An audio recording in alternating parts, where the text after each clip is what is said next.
Welcome to Pragna tutorials.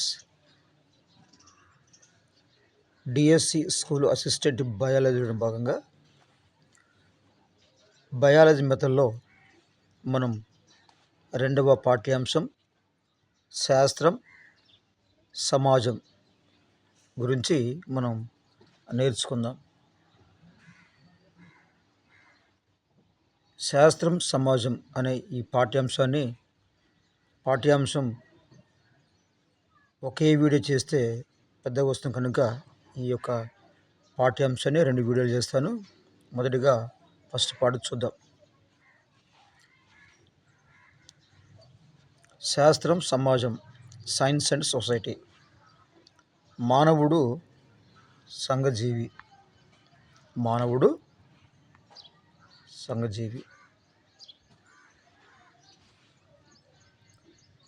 విద్య సంఘములో ఒక పౌరుడిగా బాధ్యతలు నిర్వహించడానికి, విద్యార్థుల మూర్తిమత్వం ఏర్పడడానికి తోడ్పడుతుంది.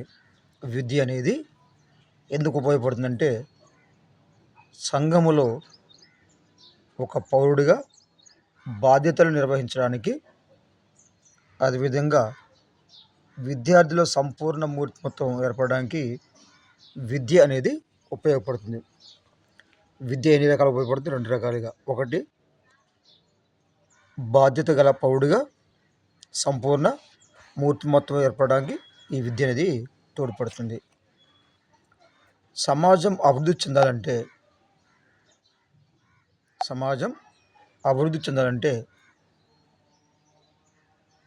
ప్రతి వ్యక్తి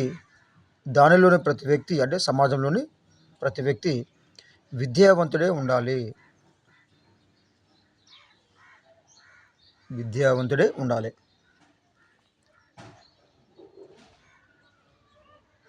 సమాజం అనేది అభివృద్ధి చెందాలంటే ఈ సమాజంలో ఉన్న ప్రతి వ్యక్తి కూడా విద్యావంతుడే ఉండాలి. అంత మాత్రమే కాకుండా విజ్ఞాన శాస్త్ర పరిజ్ఞానం కూడా కలిగి ఉండాలి. విద్య అనేది సంఘంలో లేదా సమాజంలో ఒక పౌరుడిగా బాధ్యతలు నిర్వహించడానికి, అదేవిధంగా సంపూర్ణ మూర్తిమత్వం ఏర్పడడానికి దోహదపడుతుంది. సమాజం అభివృద్ధి చెందాలంటే ప్రతి వ్యక్తి విద్యావంతుడే ఉండాలి. అంత మాత్రమే కాదు, విజ్ఞాన శాస్త్ర పరిజ్ఞానం కూడా కలిగి ఉండాలి. ఈ విజ్ఞాన శాస్త్ర పరిజ్ఞానం అనేది, ఈ యొక్క విజ్ఞాన శాస్త్ర పరిజ్ఞానం అనేది వారి జీవితాలను చక్కదిద్దుకోవడానికి ఉపయోగపడుతుంది. ఎందుకు ఈ విజ్ఞాన శాస్త్రాన్ని విద్యార్థి నేర్చుకోవాలంటే, విద్యార్థి యొక్క జీవితాన్ని చక్కదిద్దుకోవడానికి ఈ యొక్క విజ్ఞాన శాస్త్ర పరిజ్ఞానం తప్పనిసరిగా విద్యార్థికి కావాలి. నెక్స్ట్ పోతే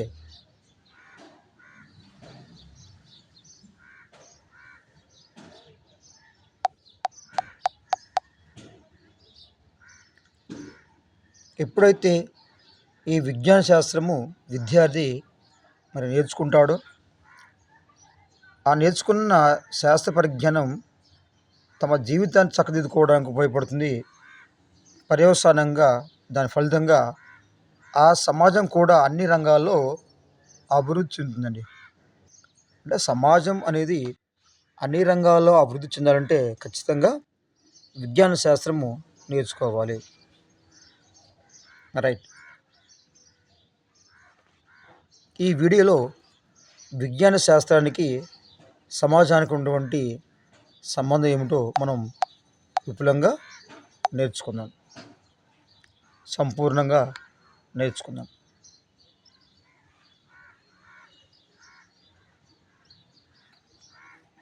నెక్స్ట్, శాస్త్రం సమాజం అనే ఈ పాఠ్యాంశాన్ని మనం పూర్తిగా నేర్చుకున్న తర్వాత కొన్ని లక్ష్యాలను సాధిస్తాం.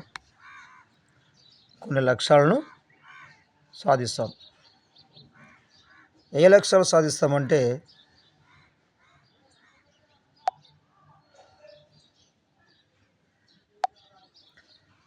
శాస్త్రానికి సమాజానికి మధ్య ఉన్న సంబంధాన్ని గుర్తిస్తామండి.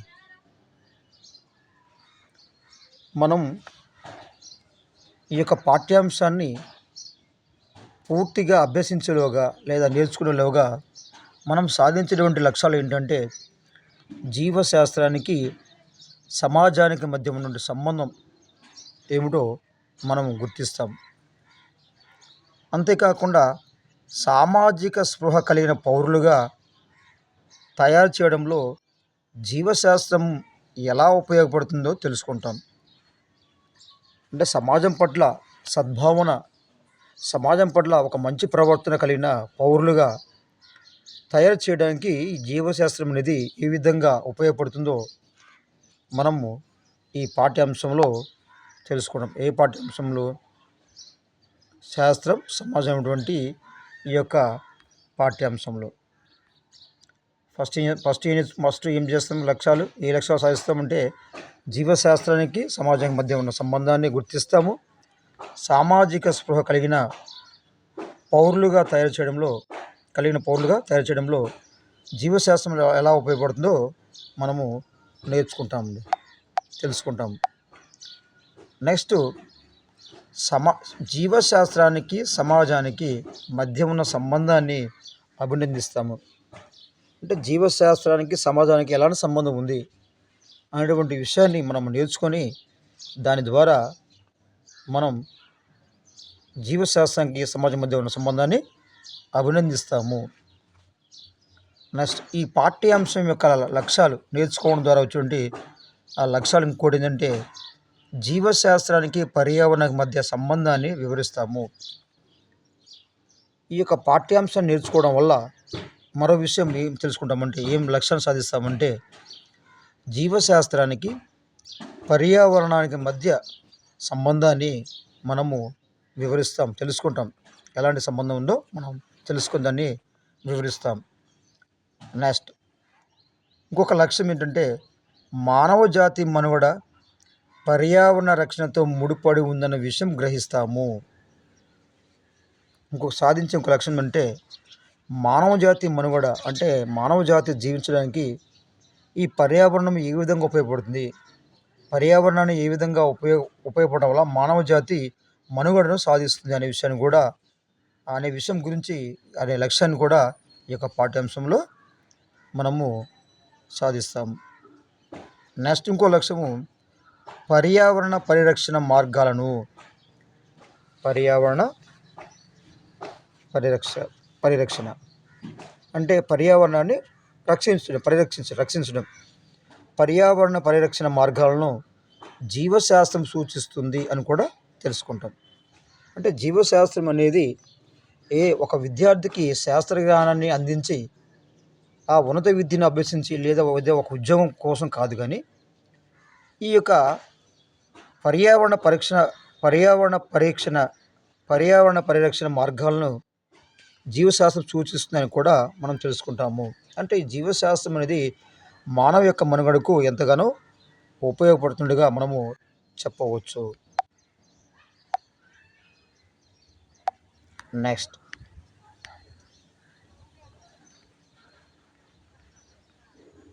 శాస్త్రం సమాజం అనే ఈ పాఠ్యాంశం మనం నేర్చుకున్న తర్వాత సాధించినటువంటి మరొక లక్ష్యం అని తెలుసుకోండి. వెంటనే సాధించేవి అంటే పాఠ్యాంశం విన్న వెంటనే మనం కొన్ని లక్ష్యాలు సాధిస్తాము.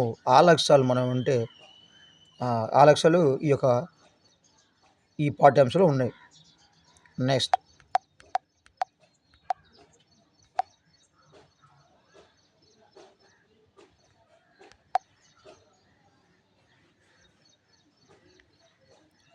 ఈ పాఠ్యాంశము పూర్తిగా నేర్చుకున్న తర్వాత సాధించే మరొక లక్ష్యం ఏంటంటే జీవశాస్త్రము ఆరోగ్య సమస్యలకు పరిష్కారాలు సూచిస్తుంది. జీవశాస్త్రము ఆరోగ్య సమస్యలకు పరిష్కారాలు సూచిస్తుందని తెలుసుకోవటం. ఇప్పుడు ఈ శాస్త్రం సమాజం అనే పాఠ్యాంశాన్ని మనము పూర్తిగా నేర్చుకున్న తర్వాత సాధించినటువంటి ఈ యొక్క లక్ష్యాన్ని తెలుసుకునేటువంటి ఈ విషయం ఏంటిది? జీవశాస్త్రము ఆరోగ్య సమస్యలకు పరిష్కారాలు ఏ విధంగా సూచిస్తుందనే విషయాన్ని కూడా మనం తెలుసుకుంటాం. అనే లక్ష్యాన్ని కూడా మనం సాధిస్తాం. నెక్స్ట్, ప్రజల అశాంతికి కారణమైన సమస్యలకు ప్రజల అశాంతికి కారణమైన సమస్యలకు జీవశాస్త్రం పరిష్కారం సూచిస్తుంది. జీవశాస్త్రం పరిష్కారం సూచిస్తుందని తెలుసుకుంటాము.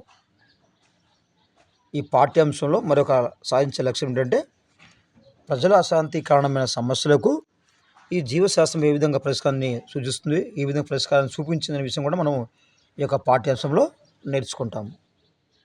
నెక్స్ట్, జీవశాస్త్ర అభ్యసనను సాధనంగా చేసుకొని సమాజంలో అసమానతలు తొలగించవచ్చునని తెలుసుకుంటాము.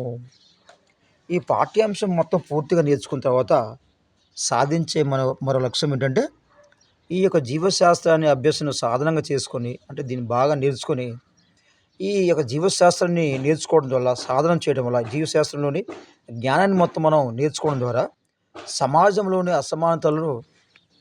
అసమానతలను తొలగించవచ్చని కూడా మనం తెలుసుకుంటాం. నెక్స్ట్, ఈ యొక్క శాస్త్రం సమాజం అనే పాఠ్యాంశం పూర్తయ్యేలోగా తెలుసుకునే మరొక లక్ష్యం సమ్మిళిత విద్య, ప్రత్యేక విద్యావసరాల పిల్లల్లో స్వీయ గౌరవం, వ్యక్తిత్వాన్ని పెంపొందిస్తుందని గ్రహిస్తారు. సమ్మిళిత విద్య, ప్రత్యేక విద్యావసరాల పిల్లల్లో స్వీయ గౌరవం, అదేవిధంగా వ్యక్తిత్వాన్ని కూడా పెంపొందిస్తుందని తెలుసుకుంటాము ఈ పాఠ్యాంశం పూర్తిగా అభ్యసించిన తర్వాత.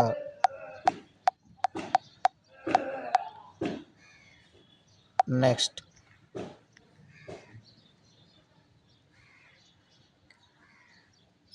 ఈ పాఠ్యాంశంలో సాధించే మరొక లక్ష్యం ఏంటంటే విద్యార్థులు జీవశాస్త్రం అంటే ఏమిటో తెలుసుకుంటారు. అసలు జీవశాస్త్రం అంటే ఏమిటి అనే విషయం కూడా ఈ యొక్క పాఠ్యాంశంలో మనము తెలుసుకుంటాం.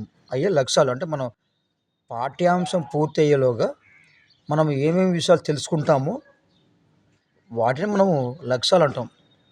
రైట్. ఏం లక్ష్యము? విద్యార్థులు జీవశాస్త్రం అంటే ఏమిటో తెలుసుకుంటారు. నెక్స్ట్, జీవశాస్త్ర అభివృద్ధి గురించి అవగాహన పెంపొందించుకుంటారు. అంటే జీవశాస్త్రం అనేది ఏ విధంగా అభివృద్ధి చెందింది అనే విషయాన్ని గురించి కూడా అవగాహన చేసుకుంటారు ఈ పాఠ్యాంశము పూర్తి అయ్యేలోగా. నెక్స్ట్,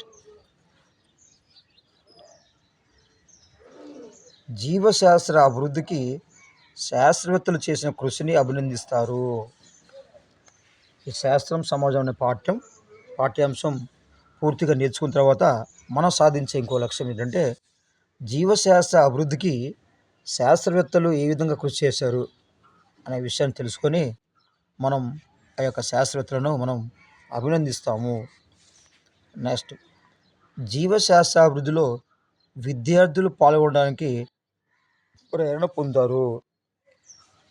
ఈ పాఠ్యాంశం ఉన్న తర్వాత విద్యార్థులు ఏం చేస్తారంటే, లేదా మనం ఏం చేస్తామంటే, ఈ పాఠ్యాంశం తర్వాత మనం ఏం చేస్తామంటే జీవశాస్త్ర అభివృద్ధిలో మనం ఏ విధంగా పాల్గొనాలో దానికి సంబంధించిన ప్రేరణను పొందుతాము. నెక్స్ట్, విద్యార్థులు విజ్ఞాన శాస్త్ర అభివృద్ధి జరిగిన తీరు, ఎప్పటికప్పుడు కొత్త జ్ఞానం ఎలా అభివృద్ధి చెందుతుంది అని తెలుసుకొని అభినందిస్తారు. ఎప్పుడైతే ఈ పాఠ్యాంశాన్ని మనం పూర్తిగా నేర్చుకుంటామో దీంట్లో ఉండే కొత్త విషయాలు మనం నేర్చుకొని అసలు విజ్ఞాన శాస్త్రం అనేది ఏ విధంగా అభివృద్ధి చెందింది, ఏ శాస్త్రంలో కృషి వల్ల అభివృద్ధి చెందింది, ఆ జరిగినటువంటి తీరు, దాన్ని ఎప్పటికప్పుడు మనం ఆ కొత్త జ్ఞానం అనేది ఏ విధంగా అభివృద్ధి చెందని మనం తెలుసుకొని ఆ శాస్త్రవేత్తలు ఏ విధంగా కొత్త విషయాలను తెలిపారని తెలుసుకొని మనము అభినందిస్తాము ఈ యొక్క పాఠ్యాంశము పూర్తయ్యేలోగు. ఈ పాఠ్యాంశంను పూర్తిగా నేర్చుకున్న తర్వాత నెక్స్ట్ ఇంకొక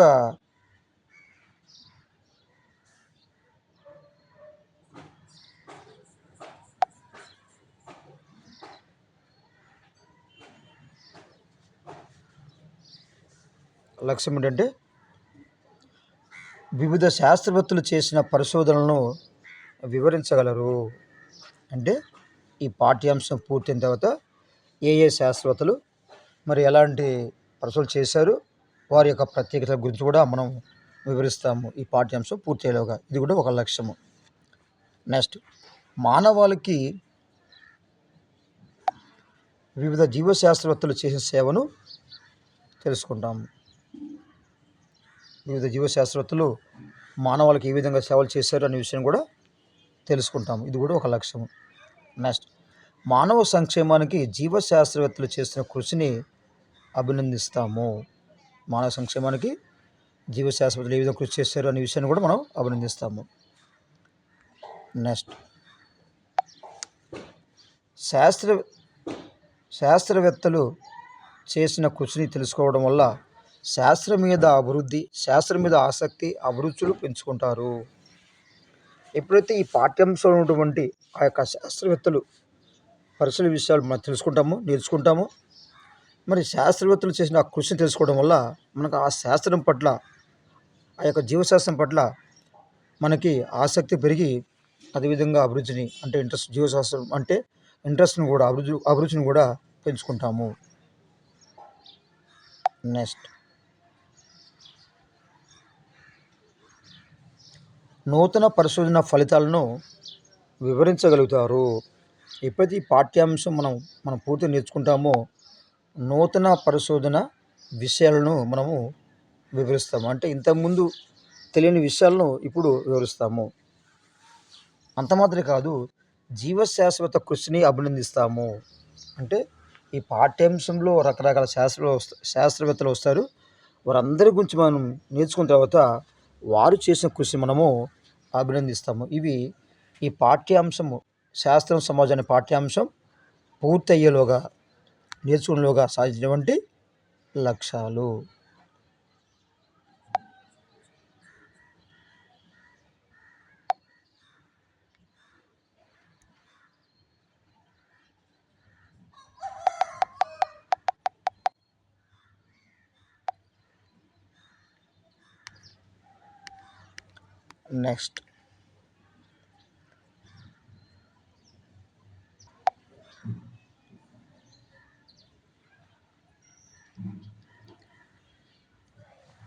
నెక్స్ట్, జీవశాస్త్రం సమాజం.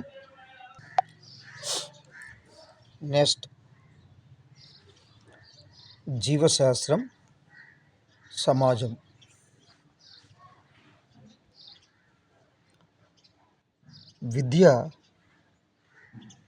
విద్యార్థులను బాధ్యత గల ప్రజాస్వామ్య పౌరులుగా తయారు చేయాలి. విద్య ఏం చేయాలి? విద్య అంటే కేవలం మార్కులే కాదు, ఉద్యోగమే కాదు, కానీ విద్యను నేర్చుకున్న తర్వాత ఈ విద్యార్థులు బాధ్యత గల ప్రజాస్వామ్య పౌరులుగా తయారు కావాలి. అంటే విద్య నేర్చుకున్న విద్యార్థులు బాధ్యత గల ప్రజాస్వామ్య పౌరులుగా తయారు చేయాలి. ఈ ప్రజాస్వామ్య పౌరులుగా తయారు చేయాలంటే ఈ బాధ్యతను జీవశాస్త్ర ఉపాధ్యాయుడు తీసుకోవాలి.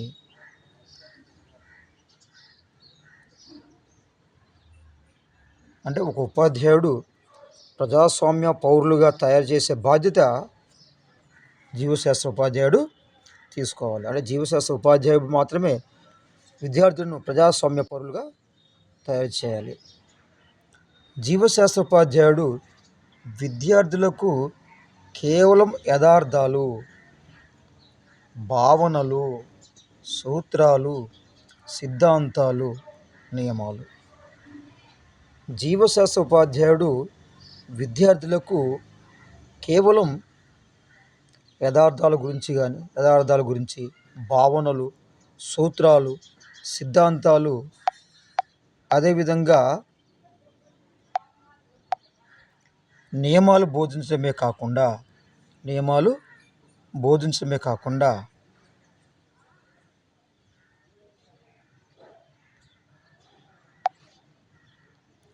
బాధ్యత తెలిసిన ప్రజాస్వామ్యాన్ని పరిరక్షించే భావి పౌరులుగా తయారు చేయాలి. అంటే జీవశాస్త్ర ఉపాధ్యాయుడు సిద్ధాంతాలు, నియమాలు, ఇవే కాకుండా ఆ విద్యార్థిని బాధ్యత తెలిసిన ప్రజాస్వామ్యాన్ని పరిరక్షించే బాధ్యత తెలిసిన ప్రజాస్వామ్యాన్ని పరిరక్షించే భావి పౌరులుగా చేయాలి.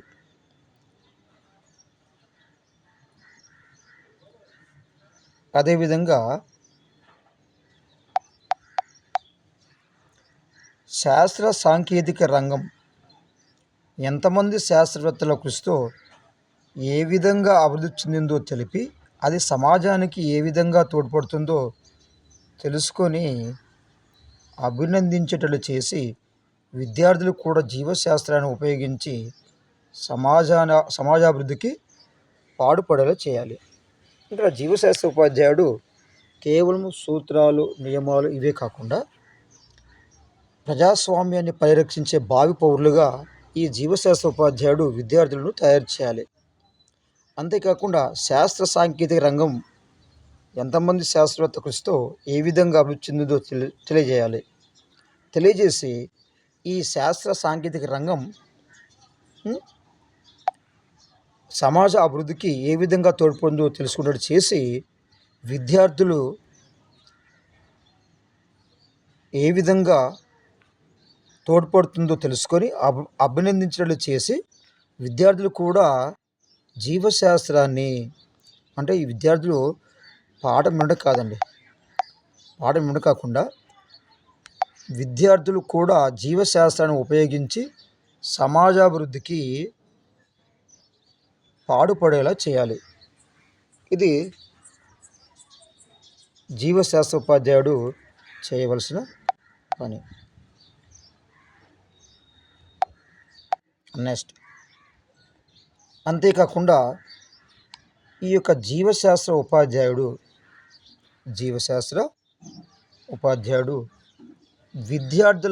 విద్యార్థులలో విమర్శనాత్మక ఆలోచనలు కలుగజేస్తూ వివిధ విషయాలను శాస్త్రీయ దృక్పథంతో చూస్తూ నిత్య జీవితంలో ఆ జ్ఞానాన్ని సమాజానికి ఉపయోగించేలా విద్యార్థులను తీర్చిదిద్దే బాధ్యత జీవశాస్త్ర ఉపాధ్యాయుడిది. కాకపోతే జీవశాస్త్ర ఉపాధ్యాయుడు సిద్ధాంతాలు, నియమాలు, సూత్రాలు వాటిని కాకుండా ప్రజాస్వామ్య పౌరునిగా తీర్చిదిద్దాలి. శాస్త్ర సాంకేతిక రంగంలో శాస్త్రవేత్త చేసిన కృషిని అభినందించడం చేయాలి. నిత్య జీవితంలో ఆ యొక్క శాస్త్రాన్ని అన్వయించేటట్లు ఆ యొక్క విద్యార్థులను తయారు చేయాలి. అంతేకాకుండా విద్యార్థులలో విమర్శనాత్మక ఆలోచనలు కలిగిస్తూ ఎందుకు, ఏమిటి, ఎలా అనేటువంటి ప్రశ్నలు కలుగజేయాలి. దీన్ని విమర్శనాత్మక ఆలోచన అంటాము.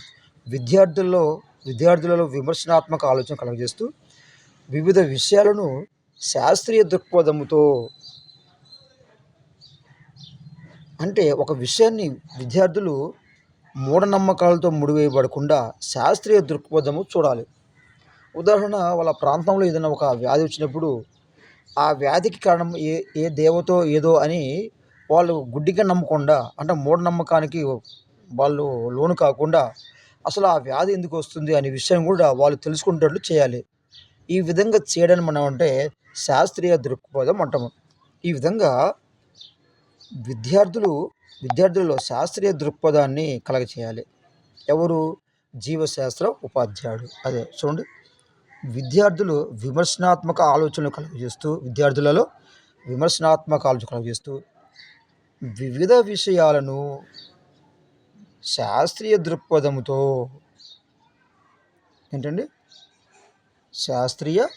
దృక్పథంతో చూస్తూ నిత్య జీవితంలో ఆ జ్ఞానాన్ని సమాజానికి ఉపయోగించేలా విద్యార్థులను తీర్చిదిద్దే బాధ్యత జీవశాస్త్ర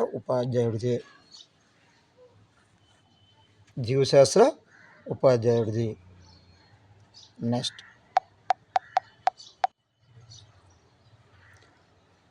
జీవశాస్త్రము విద్యార్థులలో శాస్త్రీయ వైఖరులను పెంపొందించి నిత్య జీవితంలో ప్రతి అంశాన్ని శాస్త్రీయ దృష్టితో చూడడం అలవాటు చేస్తుంది. జీవశాస్త్రం ఏంటంటే విద్యార్థుల్లో శాస్త్రీయ దృక్పథాన్ని పెంపొందిస్తుంది. అంటే శాస్త్రం పట్ల వాళ్ళకి నమ్మకాన్ని కలుగజేస్తుంది. అదేవిధంగా నిత్య జీవితంలో ప్రతి అంశాన్ని శాస్త్రీయ దృష్టితో చూడడం అనేది అలవాటు చేస్తుంది ఈ యొక్క జీవశాస్త్రం. అందువల్ల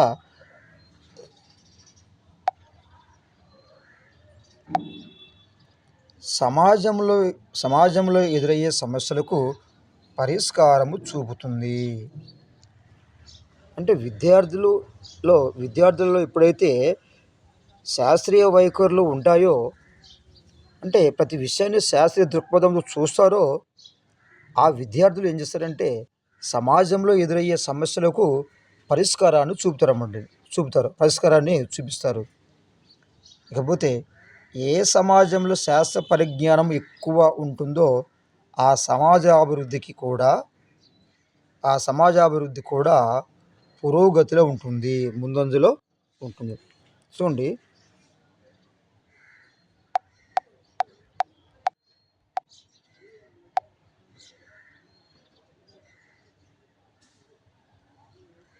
రైట్. ఏ సమాజంలో అయితే శాస్త్ర పరిజ్ఞానం ఎక్కువ ఉంటుందో ఆ సమాజాభివృద్ధి కూడా పురోగతి ఉంటుంది.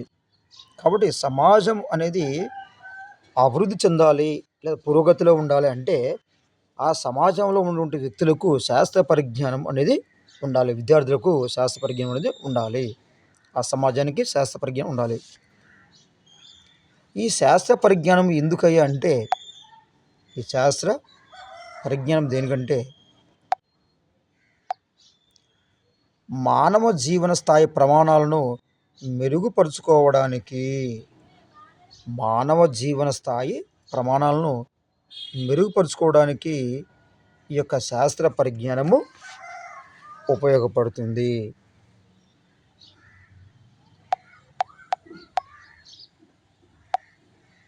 నెక్స్ట్,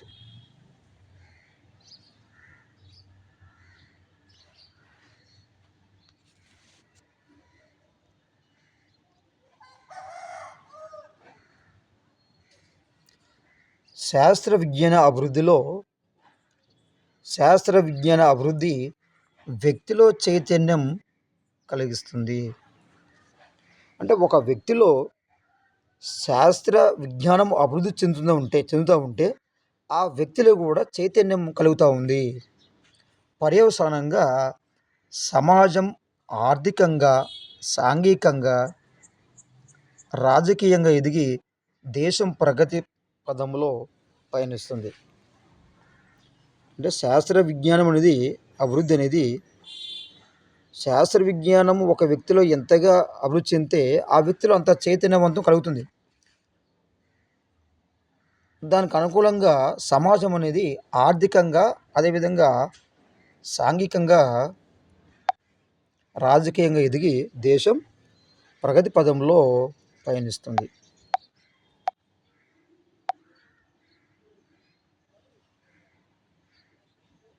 నెక్స్ట్,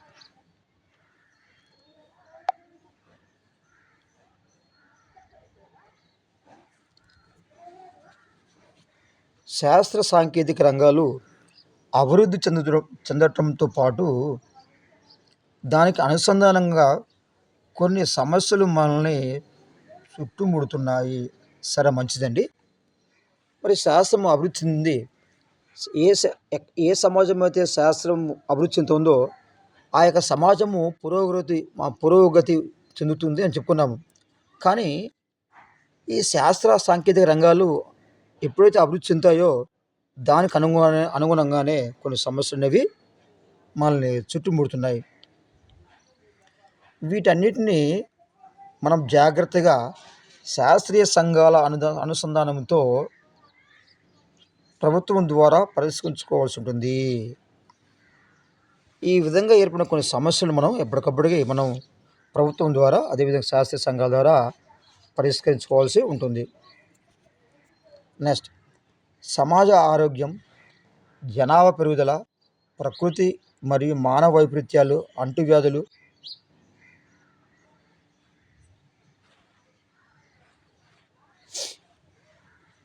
సహజ వనరులు తగ్గిపోవడం, ఆటవిక జీవనం ప్రమాదంలో పడడం వంటి సమస్యలు మనల్ని చుట్టుముడుతున్నాయి.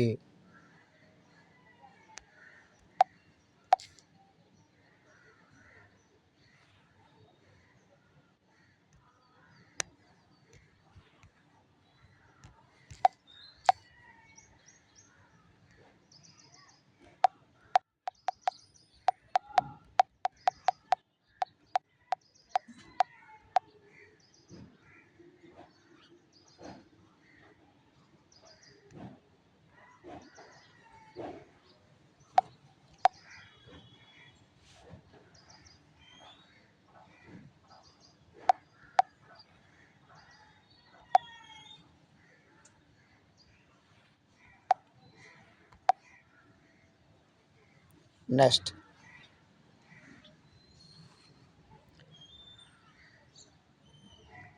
ఎప్పుడైతే శాస్త్ర సాంకేతిక రంగాలు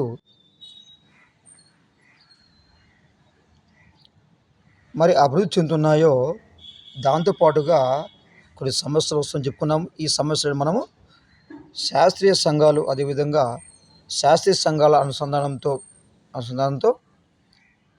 ప్రభుత్వం ద్వారా పరిష్కరించుకోవాల్సి ఉంటుంది. ఏ సమస్యలు అంటే సమాజ ఆరోగ్యం, జనాభా పెరుగుదల, ప్రకృతి మరియు మానవ వైపరీత్యాలు, అంటువ్యాధులు, సహజ వనరులు తగ్గిపోవడం, ఆటవిక జీవనం ప్రమాదం పడడం లాంటి సమస్యలు మనల్ని చుట్టుముడుతున్నాయి.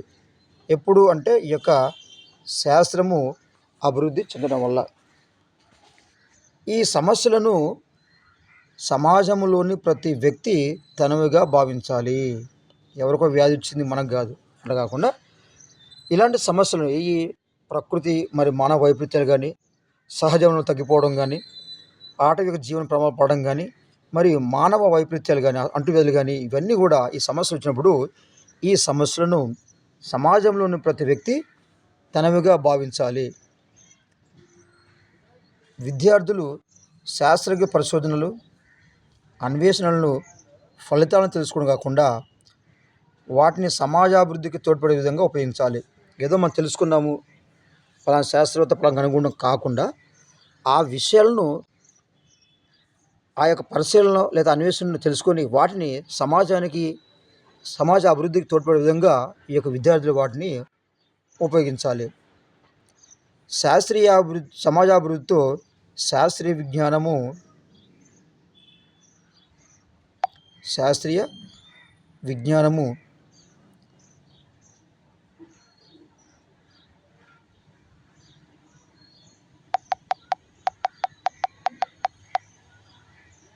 శాస్త్రీయ పరిజ్ఞానంతో సమాజాభివృద్ధి అవుతున్న విషయం విద్యార్థులు తెలుసుకునేలా చేయాలి. విద్యార్థులు ఇంధనం కొరత, జెనెటిక్ ఇంజనీరింగ్, న్యూక్లియర్ పరీక్ష, జన్యు మార్పిడి పంటలు, భూతాపం అంటే భూమి వేడెక్కడం మొదలైనవి ఆధునిక సమాజం మీద చూపే ప్రభావం గురించి విషయ పరిజ్ఞానాన్ని తెలుసుకోవాలి.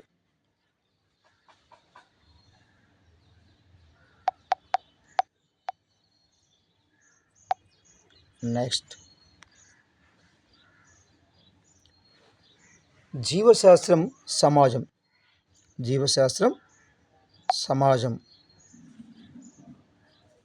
అనేవి ఒకదానిపై ఒకటి ప్రభావాన్ని చూపుతాయి. జీవశాస్త్రం, సమాజం అనేవి ఒకదానిపై ఒకటి ప్రభావం చూపుతాయి. కాబట్టి విద్యా ఉద్దేశాలు సమాజం యొక్క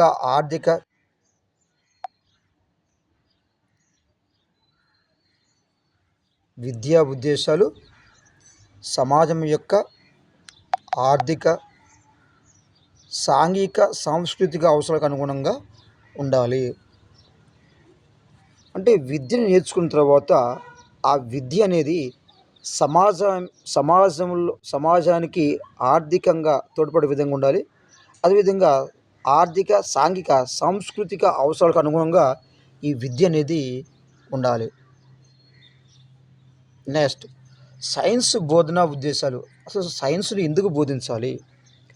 సైన్స్ను బోధించడం వల్ల ఉపయోగం ఏమిటి అని మనం తెలుసుకుందాం. రైట్. సైన్స్ బోధన ఉద్దేశాల్లో మొదటిది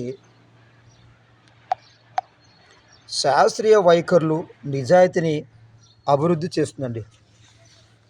ఎవరైతే సైన్స్ను బాగా నేర్చుకుంటారో వారిలో శాస్త్రీయ వైఖరి ఎక్కువగా ఉంటుంది. అంటే శాస్త్రం పట్ల వాళ్ళకి ఎక్కువగా నమ్మకం అనేది ఉంటుంది. అదేవిధంగా ఈ శాస్త్రాన్ని నేర్చుకున్న వాళ్ళకి నిజాయితీ కూడా ఎక్కువగా ఉంటుంది. ఉంటుంది. రైట్. ఈ సైన్స్ను ఎందుకు బోధించాలంటే శాస్త్రీయ వైఖరిని పెంపొందించడానికి, అదేవిధంగా నిజాయితీని అభివృద్ధి చేయడానికి ఈ యొక్క సైన్స్ని బోధించాలి. నెక్స్ట్, సైన్స్ యొక్క మరొక ఉద్దేశము విద్యార్థులలో విశాల దృక్పథం, దేశ సమైక్యత, పరిసరాలకు అనుకూలంగా ఉండే భావం అభివృద్ధి చేయాలి. ఈ సైన్స్ బోధించడం ద్వారా విద్యార్థులలో విశాల దృక్పథం, దేశ సమైక్యత, పరిసరాలకు అనుకూలంగా ఉండే భావం అనేది అభివృద్ధి చెందాలి సైన్స్ బోధన ద్వారా. ఇక సైన్స్ను బోధించడం ద్వారా ఇతరుల అభిప్రాయాలను గౌరవించేలా చేయాలి. ఇతరుల అభిప్రాయాన్ని గౌరవించడం చేయాలి సైన్స్ బోధన పద్ధతి ద్వారా, సైన్స్ బోధన వల్ల.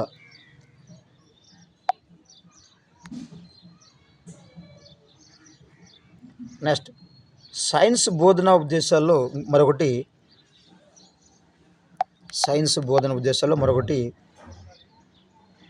లింగ సమానత భావం కలుగజేయడం. సైన్స్ బోధన వల్ల లింగ సమానత భావం కలుగజేయడం. సైన్స్ బోధన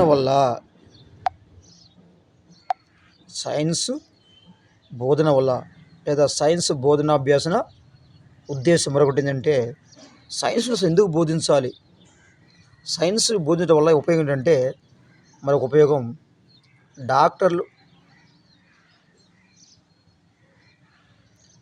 డాక్టర్లు, ఇంజనీర్లు, శాస్త్రజ్ఞులు, ఉపాధ్యాయులు మొదలైన వృత్తి నిపుణులను తయారు చేయడం. సైన్స్ బోధన ఉద్దేశం ఏంటంటే డాక్టర్లను, ఇంజనీర్లను, శాస్త్రజ్ఞులను, ఉపాధ్యాయులను మొదలైన వృత్తి నిపుణులను తయారు చేయడం. సైన్స్ బోధన ఉద్దేశం మరొకటి ఏంటంటే సైన్స్లో ఎందుకు బోధించాలంటే శాస్త్ర సాంకేతిక విద్యలో పరిశోధనలు ప్రోత్సహించడం కోసం. శాస్త్ర సాంకేతిక రంగాల్లో శాస్త్ర సాంకేతిక విద్యలో పరిశోధనలు ప్రోత్సహించడం కోసం సైన్స్ని విద్యార్థులకు బోధించాలి. నెక్స్ట్, సైన్స్ బోధన ఉద్దేశం మరొకటి పరిసరాలకు అనుకూలంగా ఉండే అలవాట్లను అభివృద్ధి చేయడం. సైన్స్ ఎందుకు బోధించాలంటే విద్యార్థులు పరిసరాలకు అనుకూలంగా ఉండే అలవాట్లను అభివృద్ధి చేయడం కోసం ఈ విద్యార్థులకు ఈ సైన్స్ని బోధించాలి.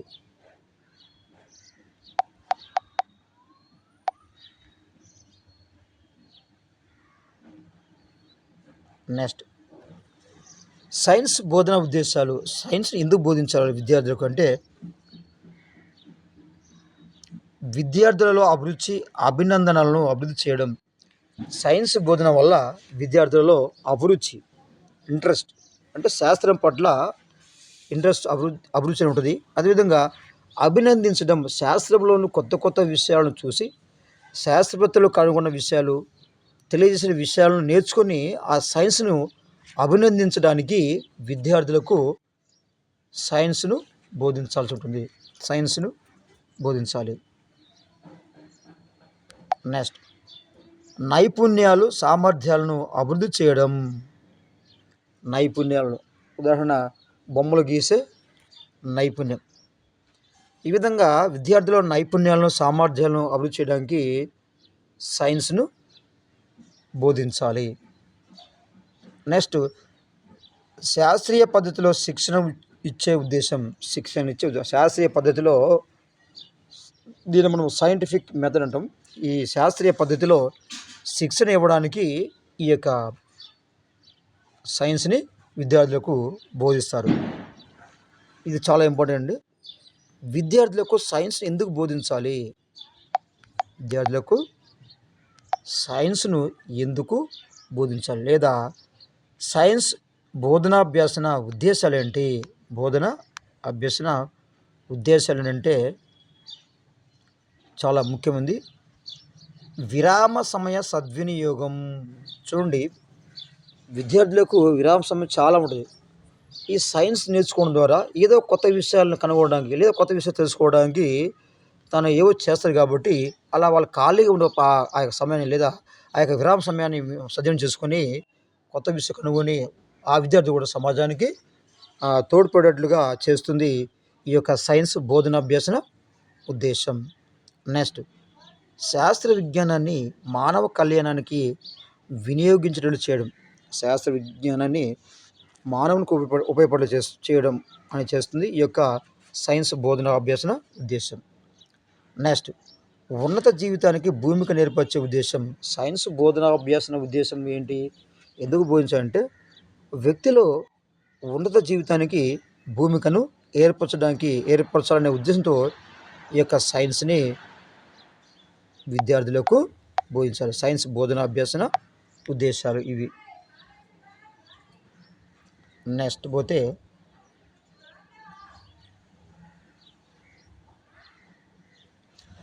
నాణ్యత గల విద్యను అందిస్తూ విద్యార్థులకు నాణ్యత గల విద్య అందిస్తూ ఇతర విలువలను కూడా విద్యార్థులు పెంపొందించాలి. ఉదాహరణ నైతిక విలువ, సాంఘిక విలువ, ఇలాంటి విలువలను కూడా విద్యార్థులు పెంపొందించాలి. అంటే విద్యార్థికి సూత్రాలు, సిద్ధాంతాలు చెప్పడం కాదు, లేదా శాస్త్రవేత్తల జీవిత చరిత్రలను చెప్పడం కాదు, లేదా ఆ శాస్త్రాన్ని సమాజంలో ఉపయోగించడం కాదు. అంతమంది కాకుండా ఈ విద్యార్థులకు నాణ్యత గల విద్యను అందించాలి. నాణ్యత గల విద్యను అందిస్తూ ఇతర విలువలను కూడా, సమాజంలో ఉంటే ఇతర విలువలను కూడా విద్యార్థులలో పెంపొందించాలి. అప్పుడే ఆ యొక్క విద్యార్థి పరిపుష్టుడై ఉంటాడు. నెక్స్ట్ ఎప్పుడైతే విద్యార్థికి నాణ్యత గల విద్యను అందించి ఇతర విలువలను కూడా విద్యార్థులు పెంపొందిస్తామో, ఇది వారి వృత్తిలో రాణించే విధంగా, విద్యార్థుల యొక్క వృత్తిలో రాణించే విధంగా తయారు చేసి సమాజానికి మంచి సేవలు చేసేటట్లు చేస్తుంది. అంటే విద్యార్థి వారి యొక్క వృత్తిలో రాణించాలి. అంతమాత్రమే కాదు, విద్యార్థులు సమాజానికి కూడా మంచి సేవలు అందించాలంటే ముందుగా విద్యార్థికి ఏం చేయాలంటే నాణ్యత గల విద్యను అందించాలి.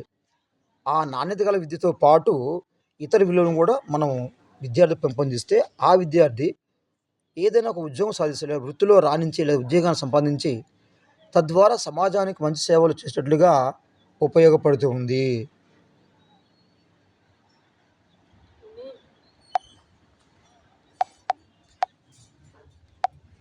నెక్స్ట్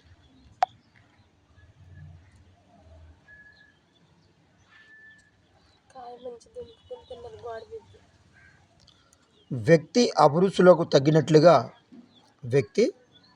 విద్యార్థి అభిరుచులకు తగినట్లుగా ఏ కోర్సు చదివినప్పటికీ సమాజం లేదా ప్రభుత్వం కొన్ని అత్యవసరమైన విషయాలలో పరిశోధనకు అవకాశం ఇస్తుంది. చూడండి, విద్యార్థులు ఏ కోర్సు చదవని, అయితే సమాజం లేదా ఈ ప్రభుత్వం అనేది కొన్ని అత్యవసర విషయాల్లో వాళ్ళు పరిశోధన చేయడానికి అవకాశం ఆ యొక్క విద్యార్థులకు అందిస్తుంది. ఉదాహరణకు మనకి స్వాతంత్రం వచ్చిన తర్వాత ప్రభుత్వం అప్పటి పరిస్థితులను బట్టి వ్యవసాయ, అదేవిధంగా ఆరోగ్య రంగాల్లో పరిశోధనలకు ప్రాధాన్యం ఇచ్చింది. ఇప్పుడు స్వాతంత్రం తర్వాత ఇప్పుడు స్వాతంత్రం వచ్చిన తర్వాత ప్రభుత్వం మరి ఆరోగ్య రంగాల్లో పరిశోధనలకు ప్రాధాన్యం ఇచ్చింది.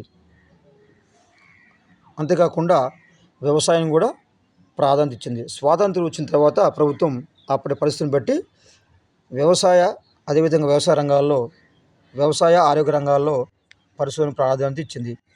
ఇది హరిత విప్లవానికి దారితీసి శ్వేత విప్లవానికి దారితీసి ఆహార పాల ఉత్పత్తికి దోహదపడింది. అంటే ఈ ప్రభుత్వం ఎప్పుడైతే ఈ వ్యవసాయానికి మరి ప్రాధాన్యత ఇచ్చిందో మరి తద్వారా హరిత విప్లవానికి శ్వేత విప్లవానికి దారితీసి ఆహారం మరియు పాల ఉత్పత్తికి దోహదపడింది. నాణ్యమైన ఎరువులు, విత్తనాలు, క్రిమిసంహారక మందుల ద్వారా హరిత విప్లవానికి దోహదపడింది. హరిత విప్లవానికి ఏం దోహదపడింది అంటే నాణ్యమైన విత్తనాలు, క్రిమిసంహారక మందులు ద్వారా హరిత విప్లవానికి దోహదపడింది.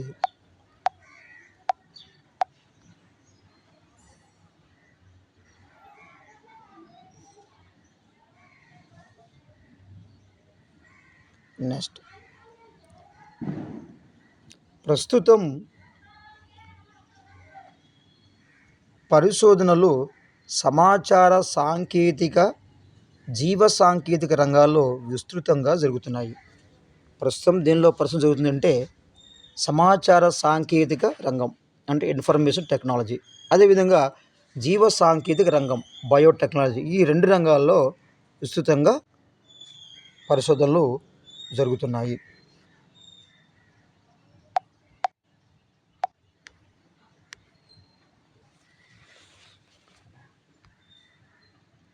నెక్స్ట్ జీవశాస్త్రం, పర్యావరణం, ఆరోగ్యం, శాంతి, సమానత్వం, సమ్మిళిత విద్య. జీవశాస్త్రం మానవ సుఖ జీవనానికి సంక్షేమానికి కావాల్సిన మార్గాలను అందిస్తుంది.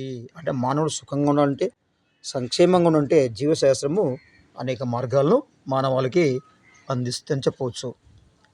జీవశాస్త్రం నిత్య జీవితంలో పరిసరాలు, ఆరోగ్యం, ఆహారం, సమాజ వనరుల వినియోగం మొదలైన విషయాల గురించి వివరిస్తుంది. ఇక జీవశాస్త్రం ఏం చేస్తుందంటే నిత్య జీవితం పరిసరాల గురించి, ఆహారం గురించి, ఆరోగ్యం, సమాజ వనరుల వినియోగం గురించి వివరిస్తుంది. అంతేకాకుండా జీవ సాంకేతిక పరిజ్ఞానాన్ని నిత్య జీవితంలో రకరకాల సమస్యల పరిష్కారానికి వినియోగించడం వల్ల భావి జీవితాన్ని సురక్షితం చేసుకోగలుగుతున్నాము. భూములను సారవంతం చేయడంలోను, పంటలను ఉత్పత్తి పెంచడంలోను, అడవుల నుంచి ఉత్పత్తులను పొందడంలోను, పారిశ్రామిక రంగంలో అభివృద్ధి చెందడంలోను జీవశాస్త్రం వల్ల ఏమవుతుందండి రకరకాల సమస్యల పరిష్కారానికి వినియోగిస్తూ ఉంది. ఏంటవి? భూములను సారవంతం చేయడం,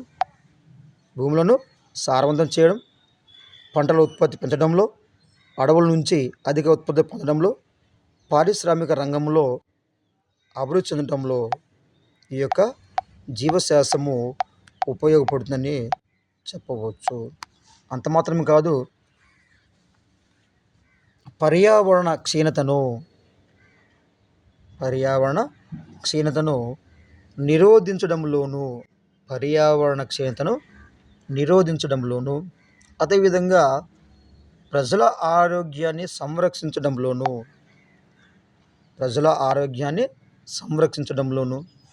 జనాభా సమస్యను పరిష్కరించడంలో, ప్రకృతి వనరులను పరీక్షించడంలో ఎప్పటికప్పుడు పరిష్కారాలు సూచిస్తూ ప్రజల్లో అశాంతిని తొలగిస్తూ ప్రగతికి పునాది వేస్తూ ఉంది ఇక జీవశాస్త్రం. జీవశాస్త్రం ఇంకేం చేస్తుందంటే పర్యావరణ క్షీణతను నిర్వహించడంలో, ప్రజల ఆరోగ్యాన్ని సంరక్షించడంలో, జనాభా సమస్యను పరిష్కరించడంలో, ప్రకృతి వనరులను పరీక్షించడంలో, అదేవిధంగా ఎప్పటికప్పుడు పరిష్కారం సూచిస్తూ ప్రజల్లో ఉన్న అశాంతిని తొలగిస్తూ ప్రగతికి పునాది వేస్తుంది. అంతేకాకుండా జీవశాస్త్ర అభ్యసనను ఒక సాధనంగా ఉపయోగించి సమాజంలో ఉన్న సాంఘిక, ఆర్థిక, కుల మత ప్రాంతీయ కుల మత ప్రాంతీయ లింగ అసమానతలను తొలగించవచ్చునని మనము నేర్చుకోవచ్చు. ఎప్పుడైతే జీవశాస్త్రాన్ని మనం బాగా అధ్యయనం చేస్తామో, ఈ జీవశాస్త్రం అధ్యయనం చేయడం వల్ల లేదా నేర్చుకోవడం వల్ల, అభ్యసించడం వల్ల ఏమవుతుందంటే, ఈ జీవశాస్త్ర అభ్యసనం ఒక సాధనంగా ఉపయోగించి జీవశాస్త్ర అభ్యసనను ఒక సాధనంగా ఉపయోగించి సమాజంలో ఉన్న ఆర్థిక, సాంఘిక, కుల మత ప్రాంతీయ లింగ అసమానతలను లింగ అసమానతలను తొలగించవచ్చు అని నేర్చుకుంటాము. అంటే జీవశాస్త్రం నేర్చుకున్న వాళ్ళలో ఈ యొక్క లక్షణాలు అనేవి మనం చూడవచ్చు. నెక్స్ట్ అదేవిధంగా ఇంకా జీవశాస్త్రాన్ని అధ్యయనం చేయడం వల్ల ఏమవుతుందంటే, సాహిత్య విద్య, ప్రత్యేక విద్యావసరాలు ఉన్న పిల్లలకు సాధారణ పాఠశాలలోనే వారి అవసరాలు తీరే విధంగా విద్యావకాశాలు కల్పించి స్వీయ గౌరవం, వ్యక్తిత్వాన్ని అభివృద్ధి చేస్తూనే మనం ఈ యొక్క జీవశాస్త్రం వల్ల మనం తెలుసుకోవచ్చు.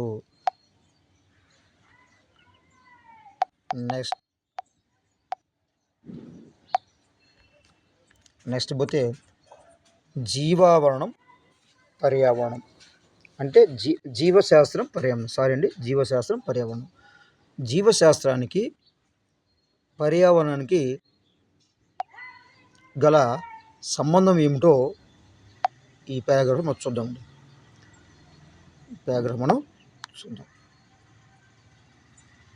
రైట్. మన చుట్టూ ఆవరించి ఉన్న గాలి, నీరు, మట్టి, సూర్యుడు, చంద్రుడు, మొక్కలు, జంతువులు, నదులు, పర్వతాలు, ఎడారులు, సముద్రాలు మొదలైనటువంటి వాటన్నిటిని మనం ఏమంటే పరిసరాలుగా చెప్పవచ్చు. పరిసరాలు అంటే ఏమిటి? మన చుట్టూ ఉన్న గాలి, నీరు, మట్టి, సూర్యుడు, చంద్రుడు, మొక్కలు, జంతువులు, నదులు, సముద్రాలు, పర్వతాలు, ఎడారులు ఇవన్నీ కూడా మనము పరిసరాలుగా చెప్పవచ్చు. మానవుడు కూడా పర్యావరణంలో ఒక భాగమే. పర్యావరణంలో మనం కూడా ఒక భాగంగా చెప్పవచ్చు. నెక్స్ట్ పోతే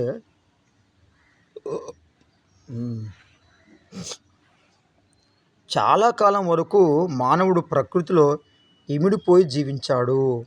అంటే ప్రకృతి మానవుడి పైన ప్రభావాన్ని చూపిస్తూ ఆ మానవుడు ఉన్నాడు అన్నమాట. రైట్. దీన్నే ప్రకృతిలో ఇమిడిపోయి జీవించడం అంటాం. తర్వాత పరిసరాలను తనకు అనుకూలంగా మార్చుకుంటూ అవసరాలకు ఉపయోగించుకుంటూ మొదలుపెట్టాడు. అంటే ఇంతకుముందేమో పరిసరాల్లో ప్రకృతిలో ఇమిడిపోయాడు. తర్వాత ఆ యొక్క పరిసరాలను తనకు అనుకూలంగా మార్చుకుంటూ జీవించడం మొదలుపెట్టాడు.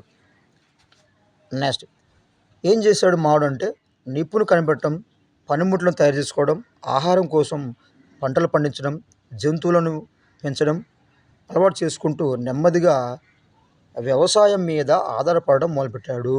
అంటే ఇంతకుముందు మానవుడు ఇవన్నీ చేయలేదండి. కాలక్రమేణా నిప్పు కనిపెట్టడం, పనిముట్లు తయారు చేయడం, ఆహారం కోసం పంటలు పండించడం, జంతువులు పెంచడం చేస్తూ నెమ్మదిగా వ్యవసాయం పైన ఆధారపడడం మొదలుపెట్టాడు.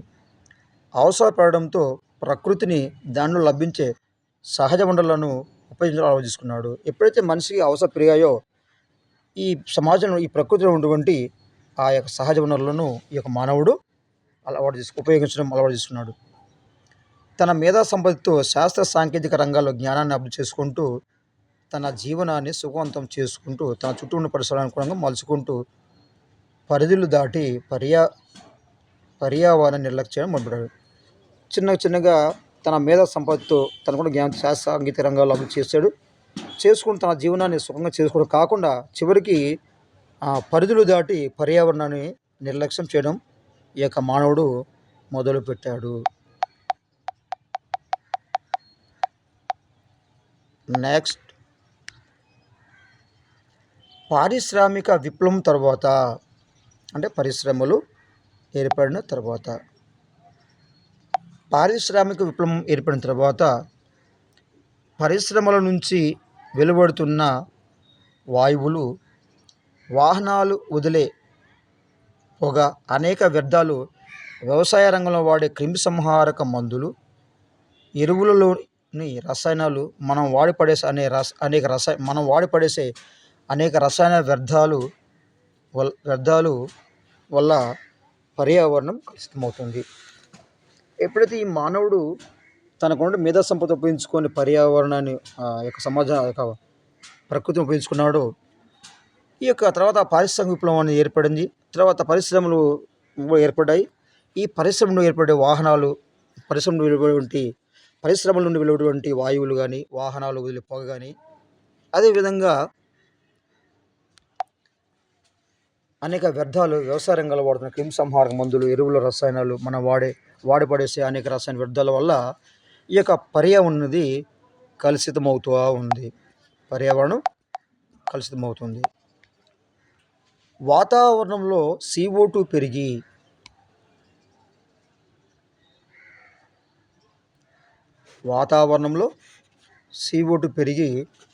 క్లోరో కార్బన్ల రూపంలో గాలిలోకి చేరి ఓజోన్ పొర క్షీణతకు దారితీస్తుంది. అంటే ఈ పారిశ్రామిక రంగం ఎక్కువగా అభివృద్ధి చెందడం వల్ల ఆ వాహనాలు, ఫ్యాక్టరీల పరిశ్రమలు వచ్చిన పొగ, వాటి వాయువుల వల్ల వాతావరణం CO2 పెరిగి క్లోరో కార్బన్ల రూపంలో గాలిలోకి చేరి ఓజోన్ పొర క్షీణతకు కారణమవుతుంది. పర్యావరణ కాలుష్య కారకంగా అనేక వ్యాధులు పెరుగుతున్నాయి. ఎప్పుడైతే ఈ యొక్క పర్యావరణ కాలుష్యం ఉందో అనేక వ్యాధులు పెరుగుతున్నాయి. ఫలితంగా కొన్ని జీవజాతులు అంతరించిపోయే ప్రమాదంలో ఉన్నవి. ఈ సమస్య పరిష్కార మార్గాలను జీవశాస్త్రం సూచించింది. మరి ఈ సమస్యలను ఏ విధంగా పరిష్కరించాలో మరలా ఈ జీవశాస్త్రమే ఆ పరిష్కార మార్గాన్ని సూచిస్తుంది.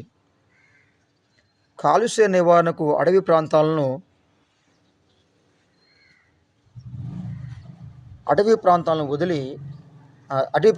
రిజర్వాయర్లను రక్షించే చర్యలు చేపట్టడం, వివిధ పరిసరాల్లో మొక్కలు నాటి పోషించడం జీవశాస్త్ర పరిజ్ఞానం వల్ల వీలవుతుంది. ఈ కాలుష్యాన్ని తగ్గించడానికి మొక్కలు నాటాలని ఈ యొక్క జీవశాస్త్రము చెప్తా ఉన్నది. నెక్స్ట్,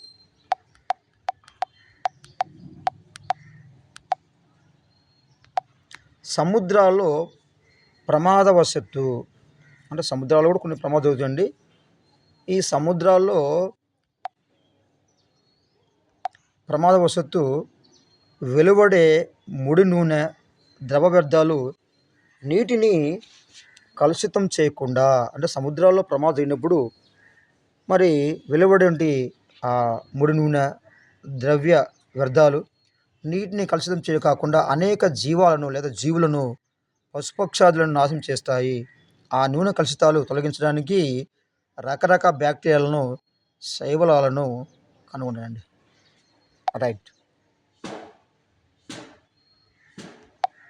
ఇక్కడ ప్రమాదవశత్తు నూనె ఈ యొక్క సముద్రాల్లో కలిసినప్పుడు మరి ఆ కలుషితమైన వ్యర్థాలు నీరు కలవడం వల్ల అనేక జీవులు, పశుపక్షాలు నాశనం అవుతుంది. కనుక ఆ నూనె కలుషితాలు తొలగించడానికి ఈ యొక్క నీటిలో ఏం చేశారంట, బ్యాక్టీరియాలను, శైవలాలను కనుగొన్నారు. జీవశాస్త్రం అనేక విధాలైన కాలుష్య నిర్మూలన పద్ధతులు సూచించింది. కాలుష్య నిర్మూలన పద్ధతులను ఈ యొక్క జీవశాస్త్రము సూచించింది.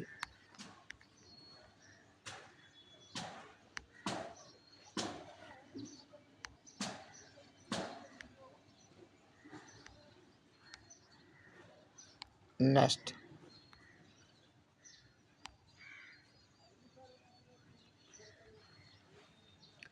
ఐక్యరాజ్య సమితి జనాభా నిధి లెక్క ప్రకారం 80% వన వినాశనానికి జనాభా పెరుగుదల అని గణాంక వివరాలు చెప్తున్నాయి. ఐక్యరాజ్య జనాభా నిధి UNFPA అంటాము. ఇది ఏం చెప్తుందంటే 80% వనాలు లేదా వృక్షాలు, అడవులు నాశనం కావడానికి జనాభా పెరుగుదలే కారణమని ఈ యొక్క ఐక్యరాజ్య గణాంకాలు తెలుపుతూ ఉన్నాయి.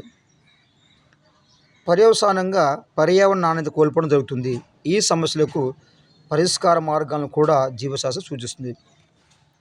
అంటే ప్రతి సమస్య కూడా, పర్యావరణం జరిగే ప్రతి సమస్య కూడా జీవశాస్త్రమే ఈ యొక్క సమస్య పరిష్కారాన్ని సూచిస్తుంది. అంటే జనాభా పెరుగుదల వల్ల 80% వనాలు లేదా అడవులు నాశనమవుతున్నాయని ఐక్యరాజ్య సమితి జనాభా నిధి లెక్కల ద్వారా తెలిపినట్టుగా చూస్తున్నాం. రైట్. బాల్య వివాహాలను అరికట్టడం, సంతాన వ్యవధిని పెంచడం, చిన్న కుటుంబాల భావన పెంచడం, గర్భ నిరోధకాలైన గర్భాశయ పరికరాలు వాడడం, కుటుంబ నియంత్రణ పద్ధతులైన వేసెక్టమీ, ట్యూబెక్టమీ, ఆపరేషన్ విధానాలు మొదలైనవన్నీ కూడా జీవశాస్త్ర పరిజ్ఞానంలోనివే. రైట్. ఇంకా చూసినట్టే బాల్య వివాహాలను అరికట్టడం, బాల్య వివాహాలను బాల్య వివాహాలు అరికట్టడం, సంతాన అభివృద్ధిని పెంచడం, చిన్న కుటుంబాల భావనను పెంచడం, గర్భ నిరోధకాలైన గర్భాశయ పరికరాలు వాడడం, కుటుంబ నియంత్రణ పద్ధతులైన వ్యాసెక్టమీ, ట్యూబెక్టమీ, ఆపరేషన్ విధానాలు మొదలైనవన్నీ కూడా విజ్ఞాన శాస్త్రం పరిధిలోనివే. విజ్ఞాన శాస్త్ర పరిధిలోనివే కూడా మనము చెప్పవచ్చు. నెక్స్ట్,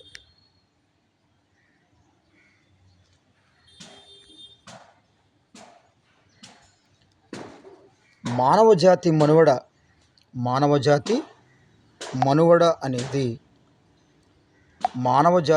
అనేది పర్యావరణ రక్షణతో ముడిపడి ఉంది. అంటే పర్యావరణం అనేది మంచిగా ఉంటే మానవ మనుగడ మంచిగా ఉంటుంది. అదే విషయం ఇక్కడ చెప్తున్నారు. మానవ జాతి మనుగడ పర్యావరణ రక్షణతో ముడిపడి ఉంది కాబట్టి ప్రకృతి వనరుల సంరక్షణ కోసం ప్రత్యామ్నాయ వనరులను కనుక్కోవాలి. ఇది జీవశాస్త్ర పరిజ్ఞానంతో సాధ్యమవుతుంది. ఈ యొక్క ప్రత్యామ్నాయ వనరులు కనుక్కోవాలన్నా జీవశాస్త్ర పరిజ్ఞానమే కావాలి. నెక్స్ట్, జీవశాస్త్రము ఆరోగ్యం. జీవశాస్త్రము ఆరోగ్యం.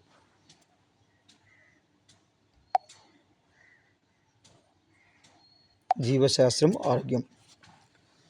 Biological science of health. మంచి ఆరోగ్యవంతమైన జీవనాన్ని అందించడం జీవశాస్త్ర ప్రథమ కర్తవ్యం. జీవశాస్త్ర ప్రథమ కర్తవ్యం ఏంటంటే మంచి ఆరోగ్యవంతమైన జీవనాన్ని అందించడం.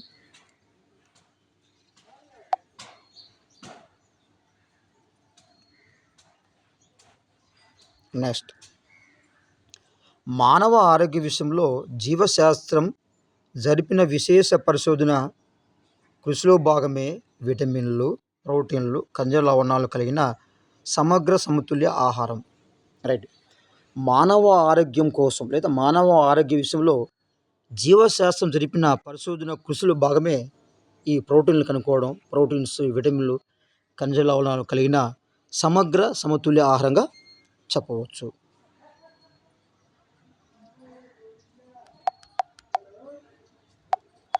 నెక్స్ట్ పోతే ఆధునిక వైద్య శాస్త్ర రంగంలోకి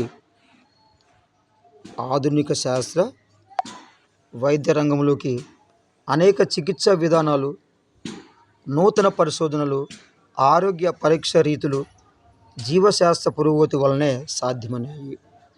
అంటే ఆధునిక వైద్య శాస్త్రంలో చికిత్స విధానం వచ్చిందండి. ఈ చికిత్సలు కానీ, నూతన పరిశోధనలు కానీ, ఆరోగ్య పరీక్షితులు అంటే టెస్టులు అన్నీ కూడా జీవశాస్త్ర పురోగతి వల్ల, జీవశాస్త్ర అభివృద్ధి వల్లనే సాధ్యమైనవని చెప్పవచ్చు. ఆరోగ్య పరిరక్షణకు, రోగాల నుంచి రక్షించడానికి, బాధ నివారణకు, ప్రాణాపాయ స్థితి నుంచి కాపాడడానికి జీవశాస్త్ర పరిశోధనల కారణంగా చెప్పవచ్చు.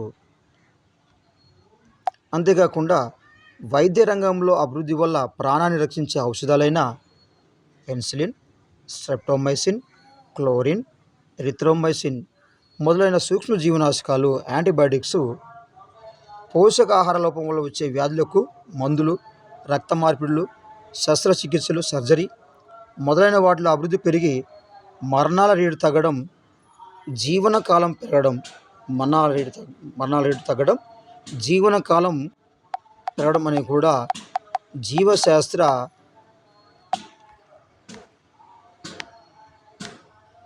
ఇదంతా జీవశాస్త్ర అభివృద్ధి మూలంగానే జరిగిందని కూడా చెప్పవచ్చు. జీవశాస్త్ర అభివృద్ధి వల్ల జరిగిందని చెప్పవచ్చు. ఇటీవల కాలంలో SARS, anthrax, bird flu, HIV లాంటి ప్రాణాంతక వ్యాధుల నుంచి పూర్తిగా కోలుకోవడానికి నిరంతరం కృషి జరుగుతుంది. ఇవి సార్స్ కానీ, ఆంథ్రాక్స్ కానీ, ఇక బర్డ్ ఫ్లూ, అదేవిధంగా హెచ్ఐవి లాంటి వ్యాధులు, ప్రాణాంతక వ్యాధుల నుండి పూర్తిగా కోలుకోవడానికి ఈ శాస్త్రములు నిరంతరం కృషి జరుగుతుందని చెప్పవచ్చు.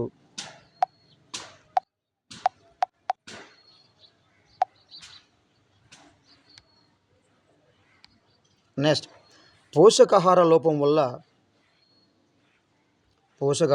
వల్ల మాతా శిశువులకు, వృద్ధులకు, గర్భిణీ స్త్రీలకు, రోగాల నుంచి కోలుకోలేని వారికి రక్తహీనత, నీటిలో ఫ్లోరిన్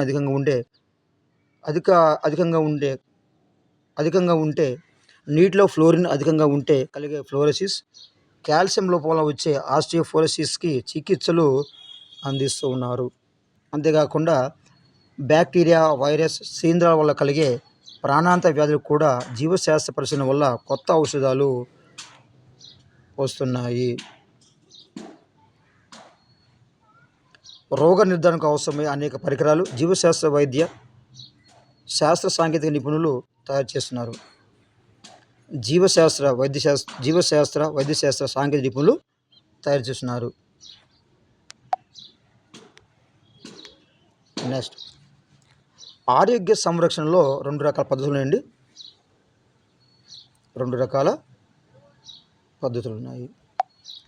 ఆరోగ్య సంరక్షణలో రెండు రకాల పద్ధతులు ఉన్నాయని మనం చెప్పవచ్చు. అవి వ్యాధి నిరోధక పద్ధతి, వ్యాధి నిర్మూలన పద్ధతి. వ్యాధి నిరోధక పద్ధతి అంటే ఏంటంటే వ్యాధి సోకక ముందు చూద్దామండి. ఆరోగ్య సంరక్షణలో రెండు రకాల పద్ధతులు ఉన్నాయి. అవి ఒకటి వ్యాధి నిరోధక పద్ధతి, వ్యాధి నిర్మూలన పద్ధతి. వ్యాధి సోకక ముందు జీవి నియంత్రణ ద్వారా వ్యాధి నివారణ పద్ధతి. వ్యాధి సోకడం గల కారణాలు విశ్లేషించుకొని తగిన ఔషధాలు లేదా తగిన చర్యల ద్వారా వ్యాధి నిర్మూలన పద్ధతి. చూడు, ఇక్కడ వ్యాధి నిరోధక పద్ధతి, వ్యాధి నిర్మూలన పద్ధతి అంటే రెండు ఉంటాయి. వ్యాధి సోకకుండా చూడాలి, ఇది వ్యాధి నివారణ పద్ధతి. ఒకవేళ వ్యాధి సోకితే మరి దాన్ని ఏ విధంగా నిర్మించాలో దాన్ని తెలుసుకోవడం, అది వ్యాధి నిర్మూలన పద్ధతి.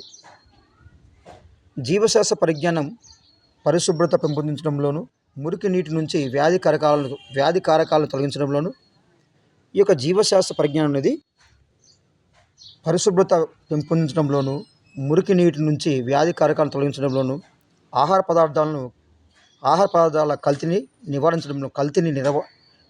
నివారించడంలోను మానవునికి ఉపయోగపడి ఆహ్లాదకరంగా జీవించడానికి ఈ యొక్క జీవశాస్త్రము ఉపయోగపడుతూ ఉన్నది.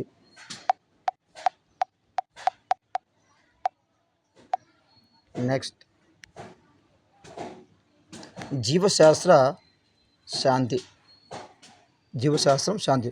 శాస్త్ర సాంకేతిక రంగాల్లో వచ్చిన విప్లవాత్మక మార్పు వల్ల ప్రపంచం కుగ్రామం, గ్లోబల్ విలేజ్గా మారిన అందులో ఉండే మనుషులు మాత్రం నేను, నా సమాజం, సంస్కృతి, నా దేశం అన్న ఆలోచనలతో సంఘర్షణ, విద్రోహాలు, యుద్ధాలు చేస్తూ ప్రపంచ శాంతికి భంగం కలిగిస్తున్నారు.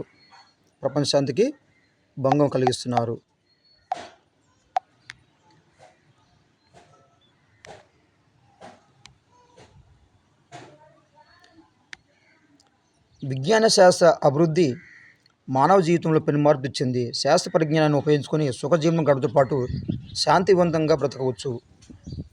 మానవులంతా ఏ విధంగా ఒకే జాతి చెందినవారో జీవశాస్త్ర ఉపాధ్యాయుడు బోధిస్తూ ప్రపంచ మానవులంతా సమానమేనని, అందరూ ఒకరినొకరు సహకరించుకోవాలంటూ ఆనందంగా గడపాలని వివరించవచ్చు.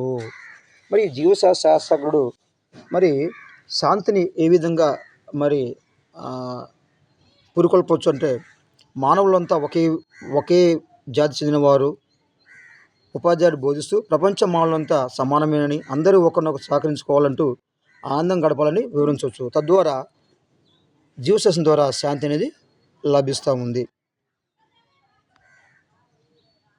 నెక్స్ట్, మనిషి వినాశనానికి దారితీస్తున్న విషయాలను మేలు జరిగేటట్లుగా ఉపయోగించే విధానాలను ఉపాధ్యాయుడు వివరించాలి.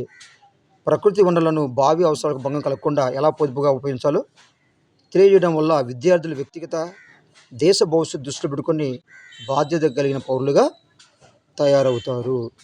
ఇది ఉపాధ్యాయుడు చేయవలసిన పని. అంటే శాంతి కలిగించే విధంగా జీవశాస్త్ర ఉపాధ్యాయుడు చేయవచ్చు.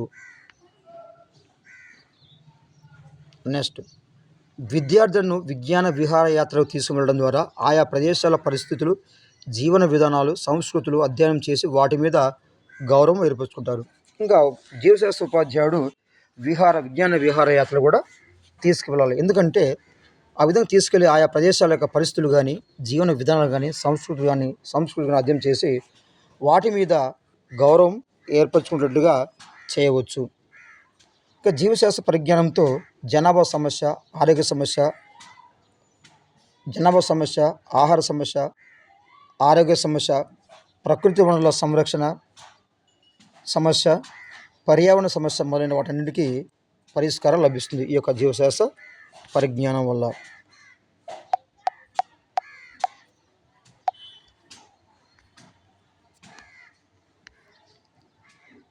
నెక్స్ట్, జీవశాస్త్రము సమానత్వం.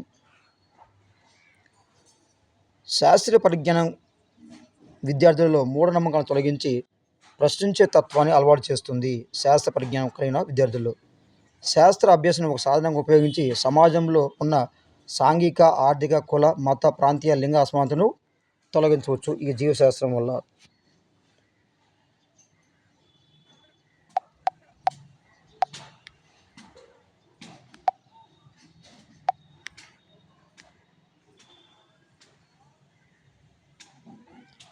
నెక్స్ట్, పాఠశాల విద్యా ప్రణాళికకు సమాజానికి దగ్గరగా ఉండాలి. పాఠశాల విద్యా ప్రణాళికకు సమాజానికి దగ్గరగా ఉండాలి.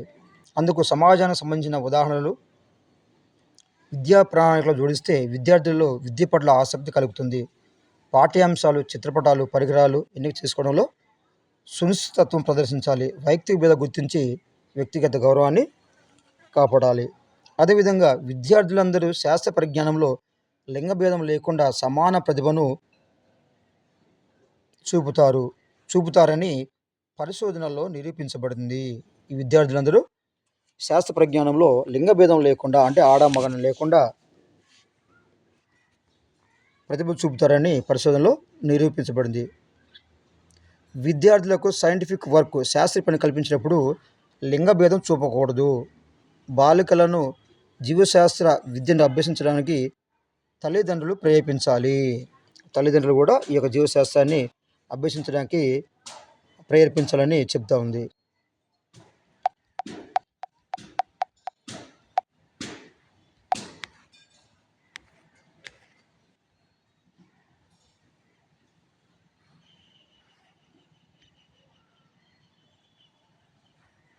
నెక్స్ట్, విజ్ఞాన శాస్త్ర విద్యా ప్రణాళికను ఒక సాధనంగా చేసుకుని సమాజంలో కుల, మత, లింగ, ప్రాంతీయ వివక్షను తొలగించి సామాజిక మార్పు తేవాలి. ఇందుకు ఉపాధ్యాయుడు వివిధ దేశాల మతాల శాస్త్రవేత్తల కృషిని బోధనాభ్యాసంలో ఎత్తి చూపాలి. విజ్ఞాన శాస్త్ర ప్రణాళికలో ఒక సాధనంగా చేసుకుని సమాజంలో కుల, మత, లింగ, ప్రాంతీయ వివక్షను తొలగించి సామాజిక మార్పు తేవాలి. ఇందుకు ఉపాధ్యాయుడు వివిధ దేశాల మతాల శాస్త్రవేత్తల కృషిని బోధనాభ్యాసంలో ఎత్తి చూపాలి. అంటే శాస్త్రవేత్తల గురించి, వాళ్ళ మతాల గురించి, దేశాల గురించి మనం ఈ యొక్క ఉపాధ్యాయుడు బోధనాభ్యాసంలో ఎత్తి చూపాలి, లేదా వివరించాలి, చెప్పాలి. విద్యా ప్రణాళిక వివిధ జీవన పరిస్థితుల గురించి తెలియజేయాలి. విద్యా ప్రణాళిక ఎలా ఉందంటే, ఈ విద్యా ప్రణాళిక అనేది వివిధ రకాల జీవన పరిస్థితులను తెలియజేయాలి. భారతదేశంలోని వివిధ ప్రాంతంలోని వాతావరణం, ఉష్ణోగ్రత, సంస్కృతి, ఆర్థిక, సాంఘిక పరిస్థితుల్లోని వైవిధ్యాలను తెలపాలి. విద్యా ప్రణాళిక అంటే ప్రస్తుతం మన పాఠ్యాంశంలో విద్యా ప్రణాళిక ఎలా ఉండాలంటే ఈ యొక్క విద్యా ప్రణాళిక అనేది జీవన పరిస్థితులను గురించి తెలియజేయాలి. భారతదేశంలోని వివిధ ప్రాంతంలోని వాతావరణం, ఉష్ణోగ్రత, సాంస్కృతి, ఆర్థిక, సాంఘిక పరిస్థితుల్లోని వైవిధ్యాన్ని కూడా తెలిపే విధంగా మన యొక్క విద్యా ప్రణాళిక ఉండాలి.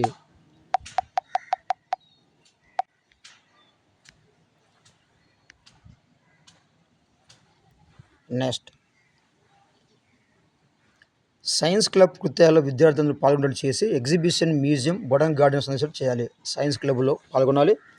అలా చేసి విద్యార్థుల్లో ఎగ్జిబిషన్, మ్యూజియం, బొటానిక్ గార్డెన్ను సందర్శించేటట్లు చేయాలి. కుల, మత, లింగ, వర్ణ వివక్షతను వీడి విద్యార్థులందరూ సమంగా ప్రయోగశాల కృత్యం పాల్గొనేటట్లు చేయాలి. గ్రామీణ, పట్టణ పిల్లలందరూ అవగాహన చూసుకునే విధంగా ఉపాధ్యాయుడు సరళమైన భాషను వాడాలి. రైట్.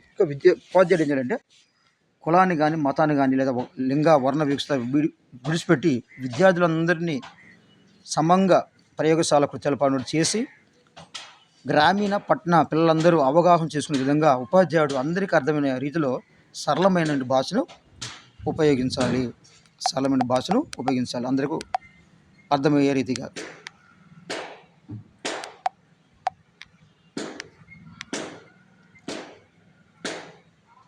నెక్స్ట్, సమ్మిళిత విద్య.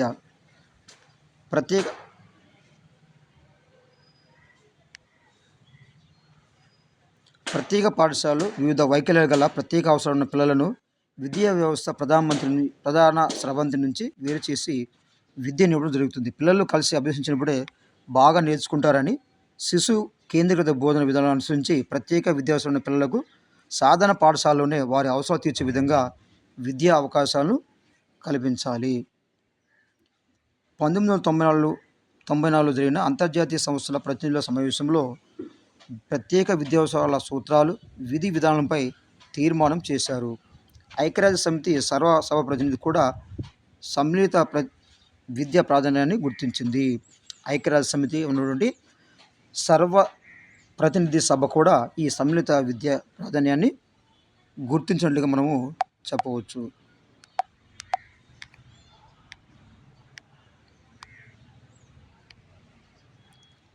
నెక్స్ట్, జీవశాస్త్ర ఉపాధ్యాయుడు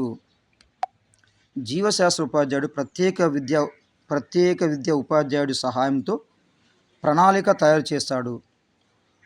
సైన్స్ ఉపాధ్యాయుడు విజ్ఞాన శాస్త్ర బోధన విషయం గురించి ప్రత్యేక ఉపాధ్యాయుడు అభ్యసన పద్ధతులు, వ్యూహాలు, నైపుణ్యాల గురించి ప్రణాళిక చేస్తాడు. నెక్స్ట్, తరగతి గదిని ఆకర్షణీయంగా బోధనకు అనువుగా ఉండేట్టు చేయాలి. తరగతి గది అనేది ఎలా ఉండాలి? విద్యార్థులు నేర్చుకోవాలంటే తరగతి గది కూడా చాలా ముఖ్యమైనదిగా మనము చెప్పవచ్చు. ఈ తరగతి గది ఎలా ఉండాలంటే తరగతి గదిని ఆకర్షణీయంగా బోధనకు అనువుగా ఉండేట్లు చేయాలి. పాఠ్య పుస్తకాలు కూడా సులువుగా, అర్థవంతంగా ఉండేట్లు చేయాలి. అంటే తరగతి గది ఆకర్షణీయంగా ఉండాలి. పాఠ్య పుస్తకాలు ఉన్నటువంటి పాఠ్యాంశాలు కూడా సులువుగా, అర్థవంతంగా ఉండేట్లు చేయాలి. దృష్టిలోపం ఉన్న పిల్లలకి ఉపయోగపడేట్లుగా బ్రైలి లిపిలో పుస్తకాలను తయారు చేయాలి.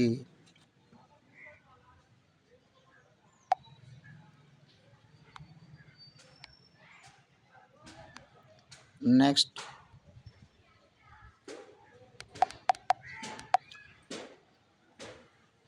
సమ్మిళిత విద్య స్వీయ గౌరవం పెంపొందించి వ్యక్తిత్వాన్ని అభివృద్ధి చేస్తుంది. సమ్మిళిత విద్య అనేది స్వీయ గౌరవం పెంపొందించి వ్యక్తిత్వాన్ని అభివృద్ధి చేస్తుంది.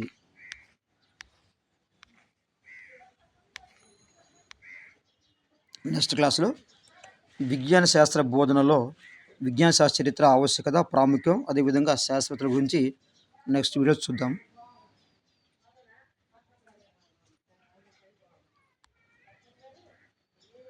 Thanks for watching.